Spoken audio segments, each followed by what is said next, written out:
Hey, everybody, it's Heather, and it's Monday, and let's talk. I hope you have had a good few weeks. I took off last Monday for Memorial Day to celebrate remembrance, remembering all the things that people have sacrificed so that we can fully live our lives like we do today. So that was nice. It was great to spend some time with family and friends and catching up. This week has also been a great week of just connecting with old friends.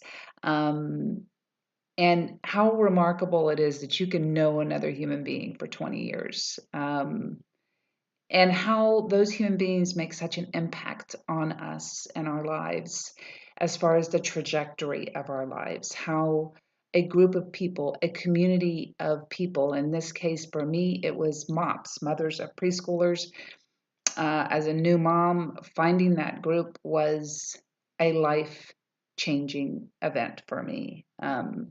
It introduced me to a community of like minded folks with a heart for caring for their children as well as their families, incorporating faith, which was new for me.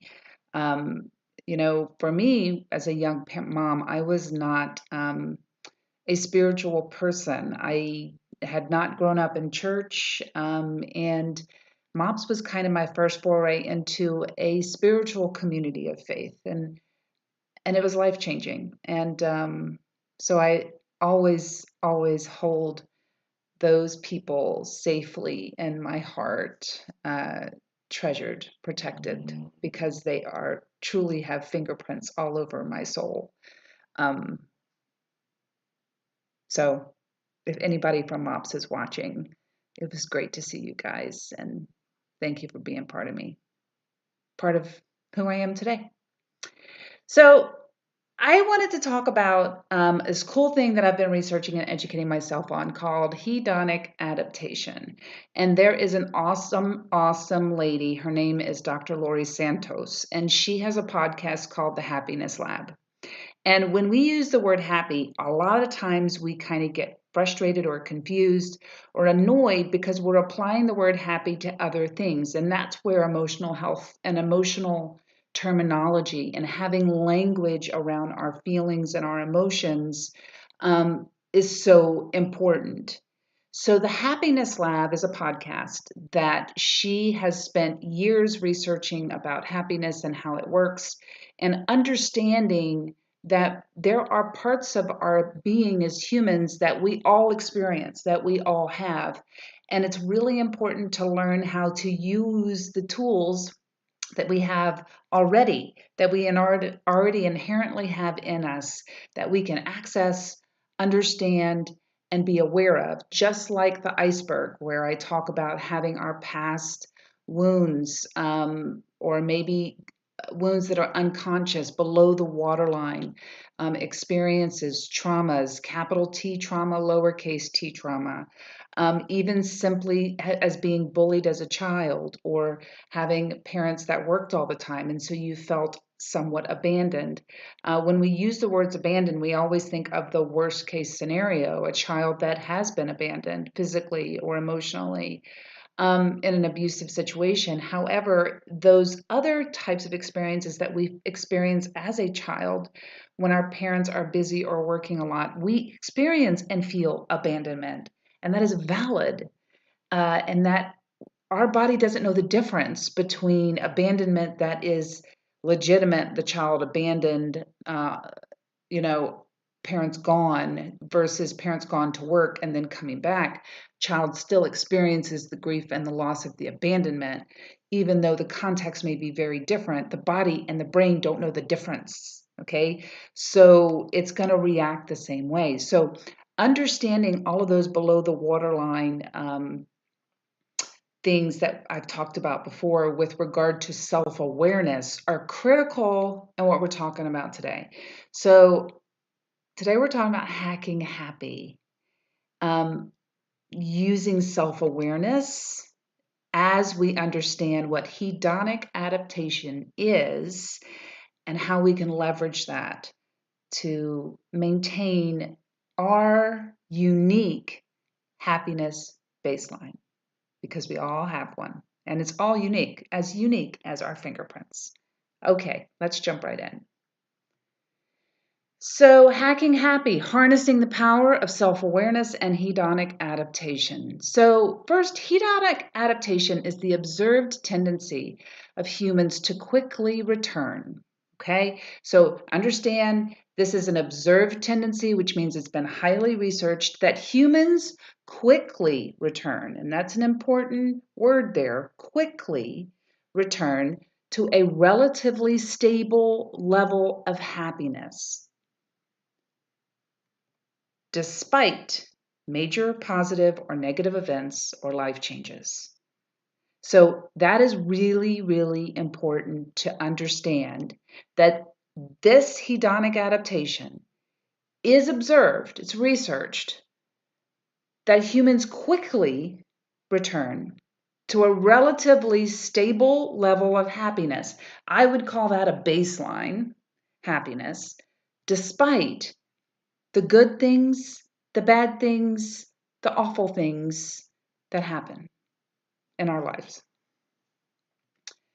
So life is filled with some great moments, right? Like carpe diem, good vibes, life is good, live, laugh, love, like all that. We can get into that, right?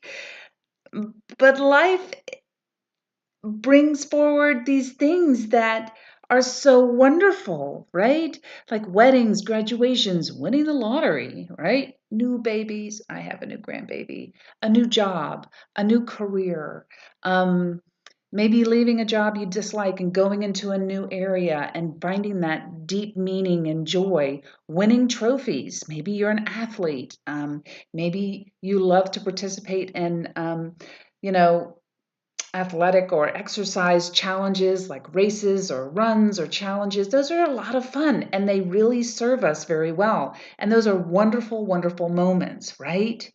However, life is full of really, really bad moments too. Moments of loss, conflict, frustration, grief, pain, heartbreak, the loss of loved ones. We've lived this past 2.5 years with a pandemic and the war in Ukraine, as we see that on the news. Loss of friends, because relationships change. Relationships are not static, they're dynamic and they require attention. And so these things that we often feel in our bodies in these really, really bad moments is, it's horrible, it's awful, we feel heartache, we feel angry, sometimes we feel resentful, even ashamed of maybe having gone through a divorce or maybe having, a bad relationship with a parent and you just can't seem to get to a place, or even you've been friends with someone for years and you just can't seem to get past where you are. There's maybe a conflict or a challenge there and it feels hard and it feels heavy. So, yes, life has great moments, but life also has not so great moments. So here's the happy baseline. So we all have a happy baseline that is unique to us, okay? And what's important is you understand that if you look at the vertical line, and this is from, I pulled this off the internet from NJ Life Hacks. This individual does these cool little drawings that I really love. As an artist myself, I appreciated this one. So on the vertical line is happiness, and on the horizontal line is time, right? So you can see that blue line is kind of this person's baseline. Good stuff happens, so it jumps up really high and you feel that elation and energy, and we all know what that feels like. Those super high, joyful, excitement, wonderful moments. But over time, it drops back down to that baseline. Now, the same thing goes for bad stuff. When really, really hard things happen, losses, a friendship changing, a child going through a hard time at school, maybe having a hard time in life, maybe working through addiction, maybe working through trying to finish up school and struggling with academics, maybe trying to find their way in the world, maybe really having a dream to do something and it didn't work out.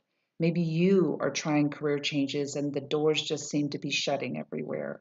So these bad stuff happens are part of life.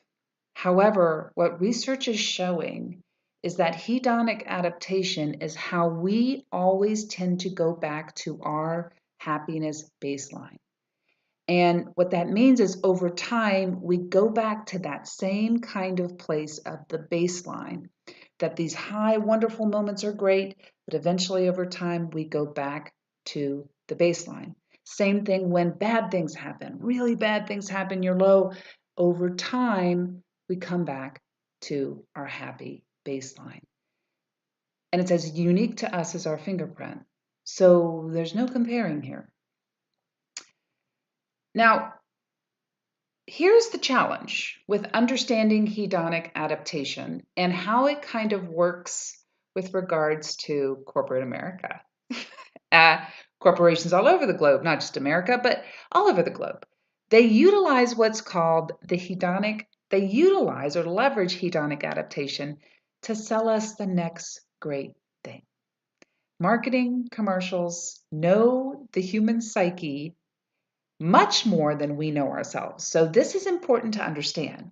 When we don't know about our baseline or hedonic adaptation and how we get used to wonderful things, and when bad things happen, we go back to our baseline. So let's talk about the positive side. So when we don't know that we have this hedonic adaptation, we might pursue more and more short-lived pleasures to stay happy. This is an image I pulled from the internet. Her name is Sarah. I can't spell her last name, say it out loud, but it's sarahL.com. I pulled this off of Google. But this is a great example, the hedonic treadmill. And this is a term we're going to talk about just a few minutes.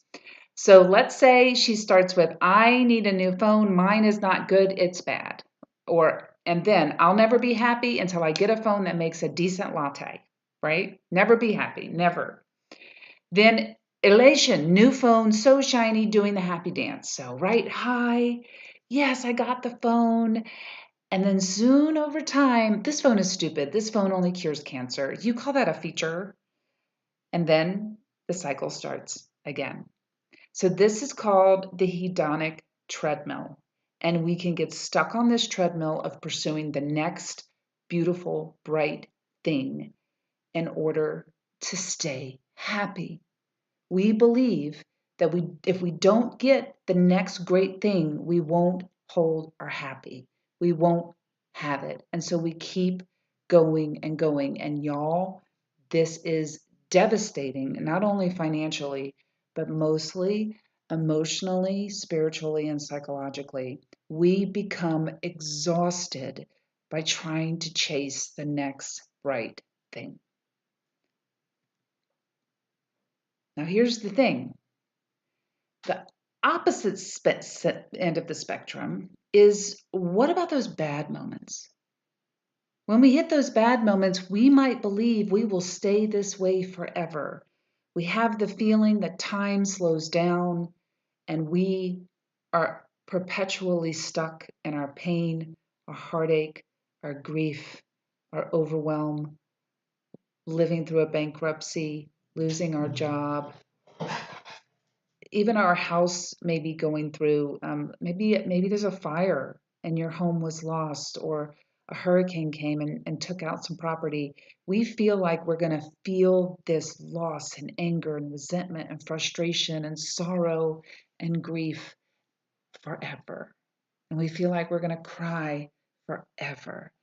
Dr. David Kessler talks about this in his new podcast, Our Healing Journey.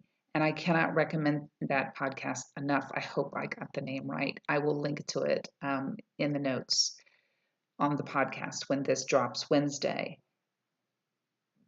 But we do kind of start using language like, I'll never get out of this. I'll never feel good again.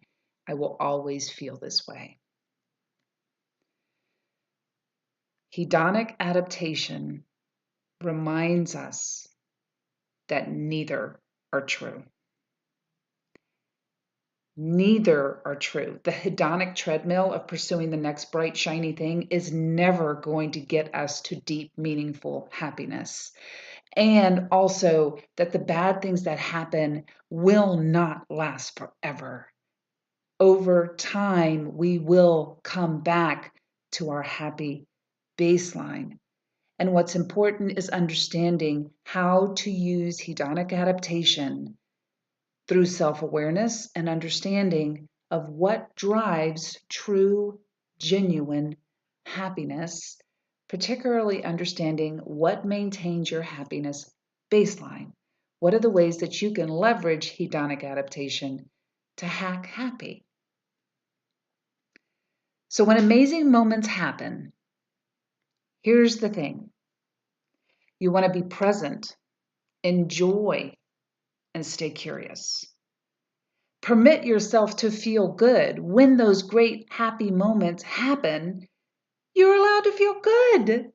It's totally valid to feel joyful and excited, and maybe you're falling in love for the first time, or maybe you just finally got to that goal that you've been achieving and working on for years. Maybe you finally got that job. Maybe you just got that into that new career and you really have found your voice and your passion and you are happy. Feel good about that. And at the same time, acknowledge that this high that you're on is part of the happy cycle, and that this high will lessen over time. And that is self awareness of understanding how hedonic adaptation works. And when hard moments hit, these are the big ones, remember the big three questions. There's three questions the brain asks, right? The first one is, am I safe?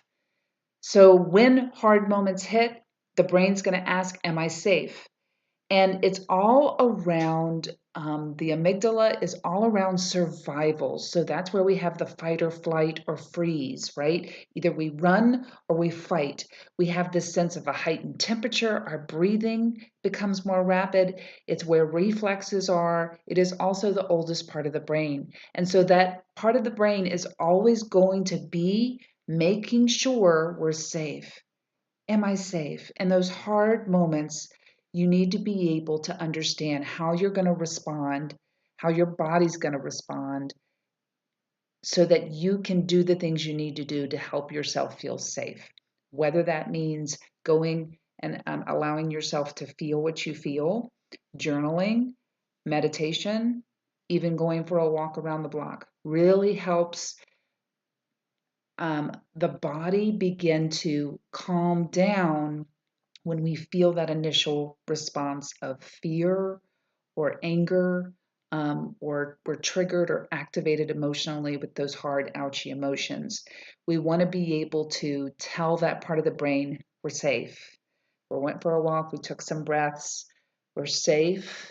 That could be with another person that you could find safety, or even with yourself. I would recommend starting with yourself, allowing yourself space, because that's the first question the brain's going to ask in those hard moments.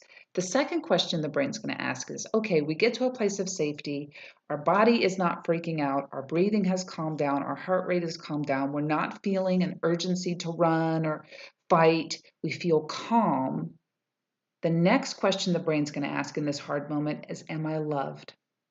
Do I have support and connection in my community, in the people around me, in my relationships? Do I have a way in which I am showing up for myself with healthy habits, eating, drinking water, exercising, meditation, doing the things you enjoy, hobbies? Also, do I have a group of friends or support network that I can reach out to beyond my family members, beyond my spouse? And of course, if you're married or have a partner, those people, those connections are critical to feeling that sense of, I am loved, I am valued, I value myself, and there are others in my world, in my sphere of influence, that value me, and I feel that. Also, this part of the brain is where a lot of the emotions are and moods. Another part of the brain, this part of the brain with the am I loved, is memory. So we often associate memory with relationships and bonding connections, but also with memories that were bad or hard or scary and left a mark on us, as far as pain or wounding. So, this really important part of the brain with Am I Loved and even hormones are in there. And this is an old part of the brain. The oldest part of the brain is the first one, Am I Safe? The amygdala. However, this part of the brain has been around for a much longer time. So that's the second question, Am I loved? The third question is, once you get through safe, yes, I feel loved, I'm able to show up for myself, then what can I learn from this? So, this part of the brain is the newest part of the brain, the frontal cortex. It is a constant developing thing, but it is fairly new in the world of brain as far as the questions it asks. And this is where all the beauty and power of creativity, imagination, play, sensation, self control, decision making, logic, all of those things are found in our frontal cortex. And they also help us with language. So the old part of the brain is all about physical safety. And so everything the body's doing to say, we're not safe, we're not safe, we have to be prepared, we calm that down when we allow ourselves to get safe and feel safe. And then we go to Am I Loved? Because we want people, humans were made for relationships. So we need to be able to check in to know, okay, I'm part of a community, I'm supported. And then when we have that, we're able to go to this broader, more curious, more open space to really access, okay, what can I learn from this? David Kessler refers to it as finding meaning, with regard to grief. There's the 5 cycles of grief. Well, he has added a sixth, which is finding meaning to what we're experiencing, to the loss we've had, to the changes, to a new career or moving away, or, all the things we feel with loss, especially with our relationships. Relationships are deeply tied to our earliest years of development. And so my saying is always, we are born in relationship, we are wounded in relationship, and we can be healed in relationship. So relationships are really critical and part of what I do as a coach and a relationship therapist. But this is really important to understand in the context of hacking happy, that those really good things, those are great and you want to be present to those. But when the bad things happen, really helping your brain to answer these 3 questions will get you to kind of finding meaning to the bad things that are happening while you understand that hedonic adaptation says this will pass over time. So there's the 3 questions. All right, I want to introduce you to how we start doing this. What are some practical things that you can do to begin to hack happiness and understand how hedonic adaptation works? So, first of all, remember what I talked about the hedonic treadmill? Well, we're going to talk about that on the next slide. But hedonic treadmill is really based upon some small pleasures. So, pleasures, it's in the left column, are activities that give quick bursts of pleasure. In other words, it's almost like a drug, or like getting a shot of caffeine, that burst of pleasure, and it's wonderful and it's really high on the charts of the happiness, and you're feeling great and everything's wonderful, but it's quick and it's instantaneous. Also, with pleasure is clear sensory and strong emotional components that involve little thought or effort. In other words, you just feel this burst of emotion and joy, elation would be another way to describe that. But it doesn't require effort on your part, it just happens to you, and you're just, oh. So that's where commercials are really, really good at hacking into our happy with pleasure. Pleasures can be relatively fleeting, and we can get used to them very quickly. Hedonic adaptation.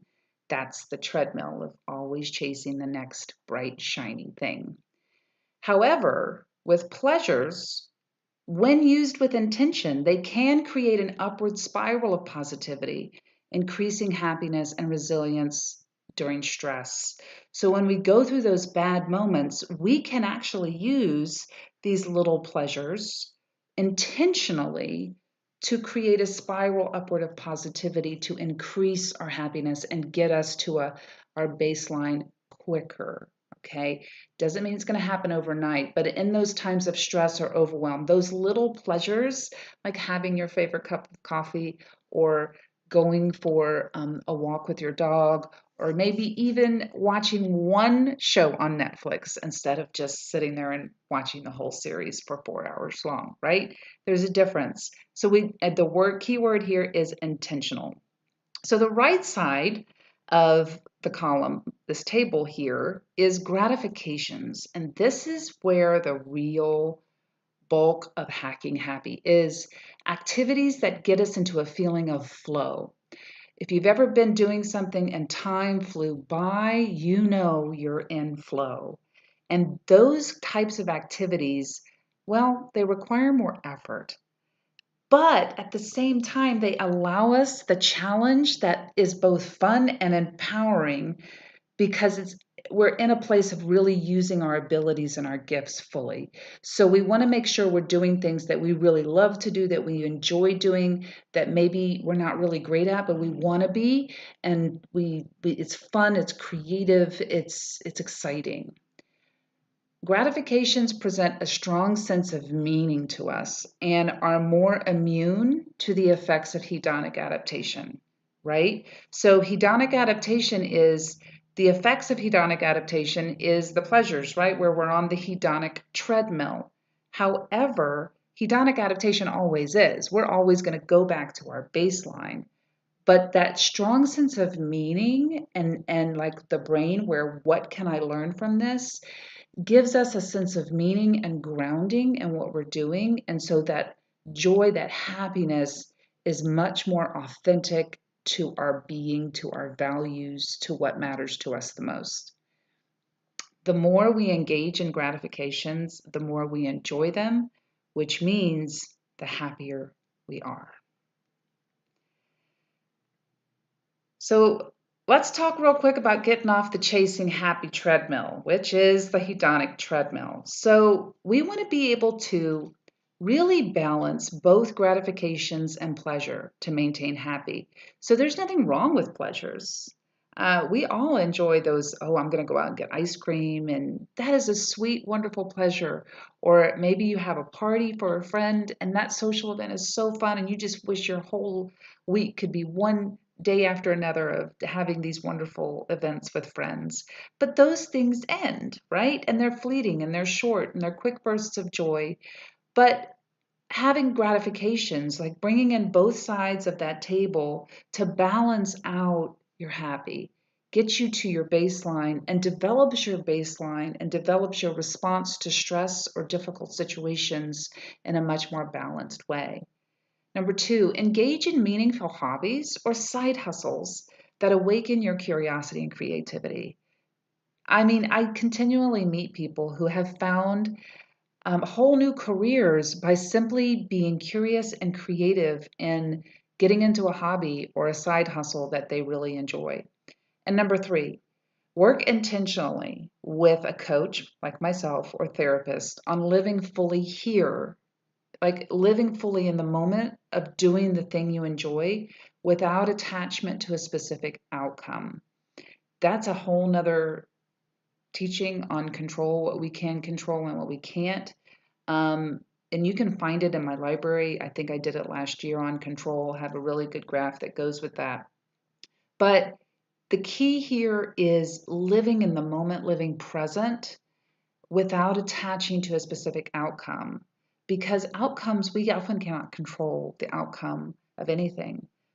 We simply can enjoy being in relationship and being in the moment and being present. All right, so here's our writing prompts. Part one, A recent situation when I felt like I had to get more to stay happy, or when I felt like I was going to feel bad forever was. In this situation, I felt.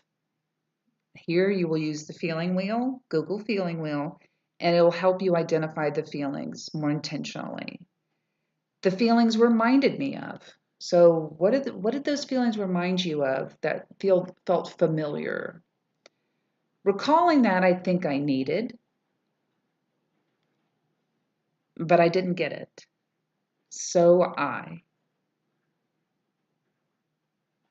It makes sense that I did that because here is where we get validation. Validation is so important, validation in relationships and validation for what you're feeling. So this is an important one. And then here's part 2. The story that I tell myself about having to get more to stay happy or feeling like I'll feel sad, bad forever is, the truth is, knowing this, I can try to reframe this story by, if I do this, I may be more able to. In this work, I'm learning that some of the stories I tell myself are, and one way I will show it for myself now is to.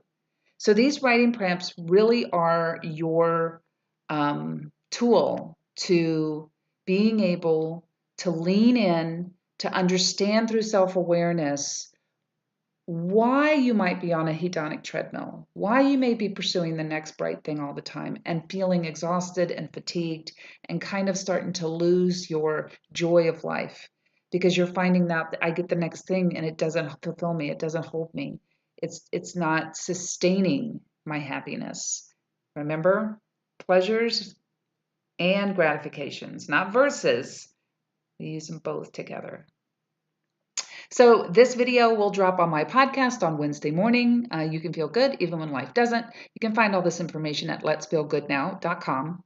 Also, make sure you get the emotional roadmap at letsfeelgoodnow.com/get the goods.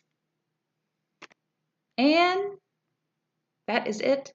So I hope this has been beneficial and helpful for you to think about hacking happy.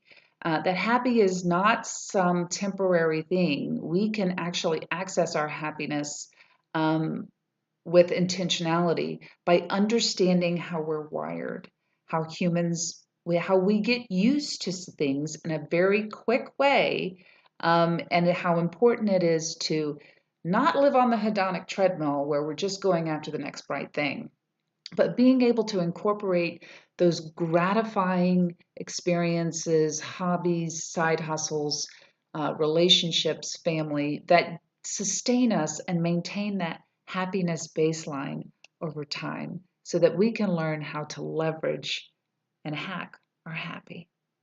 I hope this has been helpful. I will see you in a couple of weeks. Have a great day and make sure you reach out to me on letsfeelgoodnow.com if you are interested in any coaching with regard to your emotional or spiritual health.